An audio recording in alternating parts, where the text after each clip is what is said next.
علامہ احسان الہی ظہیر رحمۃ اللہ تعالی علیہ۔ علامہ احسان الہی ظہیر ایک جید عالم، خطیب اور ادیب تھے۔ انہوں نے فتنہ قادیانیت کے خلاف عربی زبان میں ایک کتاب القادیانیہ تحریر فرمائی۔ بعد ازاں اس کا اردو ترجمہ مرزائیت اور اسلام کے نام سے کیا۔ مولانا کی یہ تصنیف رد قادیانیت کی کتب میں نہایت اہم اضافہ ہے۔ مولانا مرحوم اپنی اس کتاب کی قبولیت کے سلسلہ میں ایک ایمان افروز واقعہ لکھتے ہیں۔ جب 1967 کے رمضان المبارک کی 27ویں شب مسجد نبوی صلی اللہ تعالی علیہ وسلم کے پڑوس میں اپنی کتاب القادیانیہ کو مکمل کر کے سویا تو کیا دیکھتا ہوں کہ سحر گائے دعائے نیم شبی لبوں پر لیے باب جبرائیل کے راستے کہ جب دیار حبیب علیہ السلام میں میرا مکان اسی جانب تھا۔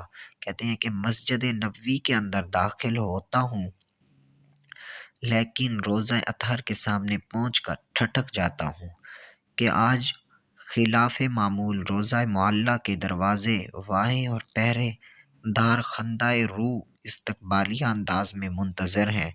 میں اندر بڑھا جاتا ہوں کہ سامنے سرور کونین رحمت عالم حضرت محمد صلی اللہ تعالی علیہ وسلم رعنائیوں اور سپاہیوں کے جھرمٹ میں صدیق اکبر فاروق اعظم کی معیت میں نماز ادا کر رہے ہیں۔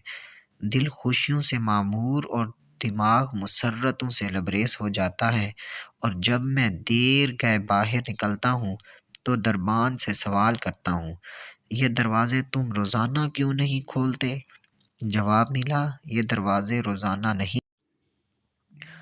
آنکھ کھلی تو مسجد نبوی کے میناروں سے یہ دلکش ترانے گونج رہے تھے، اشہد ان محمد الرسول اللہ، اشہد ان محمد الرسول اللہ۔